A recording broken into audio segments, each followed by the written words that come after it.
For this second study, we're looking at a study using something called a stereogram. Have you looked at these pictures before where you stare at an image and eventually a hidden image pops out in 3D? So two groups of people in this study viewed the stereogram, but one group of people were given information in advance about the hidden figure, and the other group was told nothing about the hidden figure. And the number of seconds it took participants to find the image was recorded. And the researchers were wondering if giving advanced information changes the speed at which you would identify the image. So let's take a look what we've got. We're going to upload our file to JAS. We're going to do all that we normally do, confirm our variable types. But this time we're going to enter variable labels 0 for no information and 1 for given information. So I've already done this. I've pulled this up. Again, subject, it's nominal.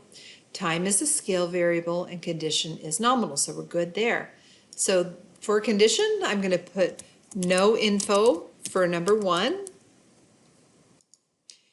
And I'll put given info for number 2. I have to hit enter. There we go. I'm going to close it and just make sure everything recorded. And it did. Perfect. Okay. So the next thing I just know we're going to have to do, I remember, is go to descriptives and move my nominal variable over. Remember, we don't move subject over because we don't care about it at all, and it would make no sense to do a frequency table for subject ID. So I'm going to hit frequency tables, but I have to go to statistics and uncheck everything else because I cannot find these things on nominal variables. All right, now I have my frequency table. Looks like 43 people were given information or not given information, and 35 people were given information. We don't have equal groups, but that's okay.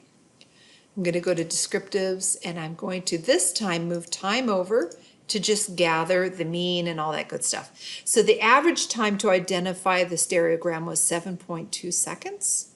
Seconds or minutes? I don't remember what it said. Oh well, we won't worry about that for right now. All right. If you will recall from the last time we did the t-test, we're going to go to independent samples t-test. And I'm going to move condition to the grouping variable and time to the variables box.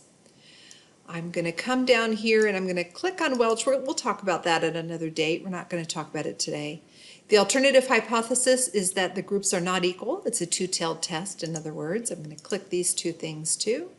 I'm going to click on effect size, confidence interval, and descriptives. All right, we're not going to use all this information, but that's okay. And then I'm going to go ahead and close it out and take a quick look. This time, again, we're looking at student, but that means the t-test. The t statistic is 1.940, and we have degrees of freedom as such. Our p is 0.056. We're going to evaluate that against an alpha level of 0.05. And we have Cohen's d here as well. All right, please remember to, again, save your results. And you actually don't need to upload this output for credit this week, but you will need it for doing your worksheet part 2. So without further ado, make sure you've uploaded the output for the first video that we did. And then I'll see you at the next video where I'm going to show you how to write out the results of a t-test. And this is going to be very helpful when you do your lab worksheets. All right.